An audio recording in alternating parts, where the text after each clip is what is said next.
नमस्कार, कृषि जागरण देख रहे हैं आप। आपके साथ मैं हूं ज्योति सिंह। आइए नजर डालते हैं आज के कृषि से जुड़ी तमाम बड़ी खबरों पर। दिवाली से पहले किसानों को बड़ा तोहफा, अब 3% की दर से मिलेगा कृषि लोन। दिवाली से पहले महंगाई पर लगा ब्रेक, अब मदर डेयरी पर 25 रुपए किलो मिलेगा प्याज। खेती और पशुपालन बनेगा फायदे का सौदा। अगले 15 दिनों के दौरान किसान बस इन बातों का रखे ध्यान। उड़ीसा में आलू की खेती को बढ़ावा दे रही सरकार, प्रति हेक्टेयर किसानों को 58,000 रुपए सब्सिडी देने की घोषणा। अगले 24 घंटे के दौरान इन राज्यों में होगी बारिश। दिल्ली में बढ़ा प्रदूषण का खतरा, जाने अपने शहर का हाल।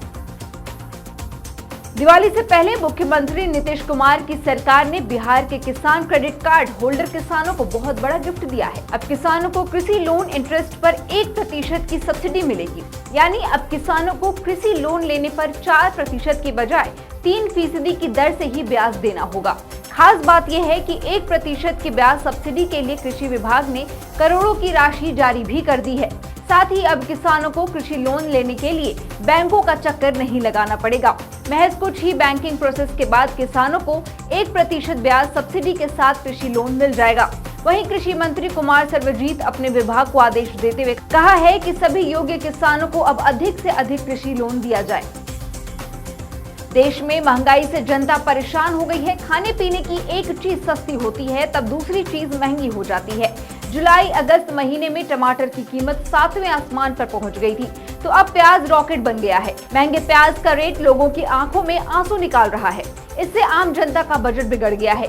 कीमत अधिक होने की वजह से कई लोगों ने प्याज खरीदना ही छोड़ दिया है। महंगाई का आलम यह है कि एक महीने पहले तक 30 से 40 रुपए किलो मिलने प्याज अब 70 से 80 रुपए किलो मिल रहा है। इससे केंद्र सरकार के ऊपर दबाव बढ़ता जा रहा है। ऐसे में सरकार महंगाई पर लगाने के लिए खुद ही 25 रुपए किलो के भाव से सरकारी केंद्रों में प्याज बेच रही है। लेकिन सबसे बड़ी राहत वाली बात यह है कि अब आम जनता मदर डेयरी की सफल आउटलेट पर भी कम कीमत पर प्याज खरीद सकती है, क्योंकि सरकार ने बफर स्टॉक से मदर डेयरी पर 25 रुपए किलो प्याज बेचने का फैसला किया है। नवंबर महीना शुरू हो चुका है। ऐसे में प्रसार शिक्षा निदेशालय चौधरी श्रवण कुमार, हिमाचल प्रदेश कृषि विश्वविद्यालय पालमपुर के वैज्ञानिकों ने किसान के लिए नवंबर महीने के पहले पखवाड़े यानी कि अगले 15 दिन के दौरान में किए जाने वाले कृषि और पशुपालन से संबंधित कार्यों को सुचारू रूप से करने के लिए सलाह जारी कर दी गई है, ताकि किसान इन कार्यों को करके अपनी आय को बढ़ा सकते हैं। बता दें कि कृषि वैज्ञानिकों के द्वारा जारी की गई सलाह में फसल उत्पादन, सब्जी उत्पादन, फसल संरक्षण और पशुधन आदि के बारे में बताया गया है। उड़ीसा में आलू की खेती को बढ़ावा देने के लिए प्रयास किए जा रहे हैं। आलू की खेती के लिए क्षेत्र विस्तार कार्यक्रम के तहत आलू की खेती को बढ़ावा देने के लिए राज्य सरकार ने किसानों के प्रति एकड़ 58,000 रुपए की सब्सिडी प्रदान करने की योजना बनाई है। आलू की खेती के लिए दी जाने वाली ये सब्सिडी बीज के लागत के साथ साथ पौधों के रखरखाव के लिए भी होगी। राज्य कृषि विभाग ने उन जिलों में आलू की खेती का रुकाव बढ़ाने की योजना बनाई है जिन जिलों में कोयले के भंडार नहीं है। इन जिलों में पिछले साल के 5,000 हेक्टेयर लक्ष्य की तुलना में 11,000 हेक्टेयर में आलू की खेती करने का लक्ष्य रखा गया है।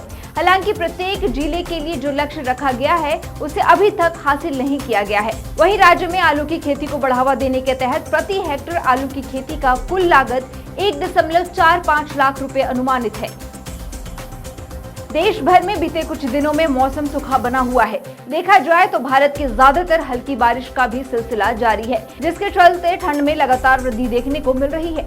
ऐसे में मौसम विभाग के द्वारा जारी की गई ताजा अपडेट के अनुसार दक्षिण भारत में अगले 5 दिनों तक बारिश होने की संभावना है। वहीं IMD की रिपोर्ट के मुताबिक अगले 24 घंटे में केरल, तटीय कर्नाटका, दक्षिण आंतरिक कर्नाटका, रायलसीमा, लक्षद्वीप और अन्य कई राज्यों में हल्की से भी भारी बारिश हो सकती है। इसके अलावा दिल्ली में इसके आसपास के इलाकों में प्रदूषण का कहर लगातार बढ़ता ही जा रहा है।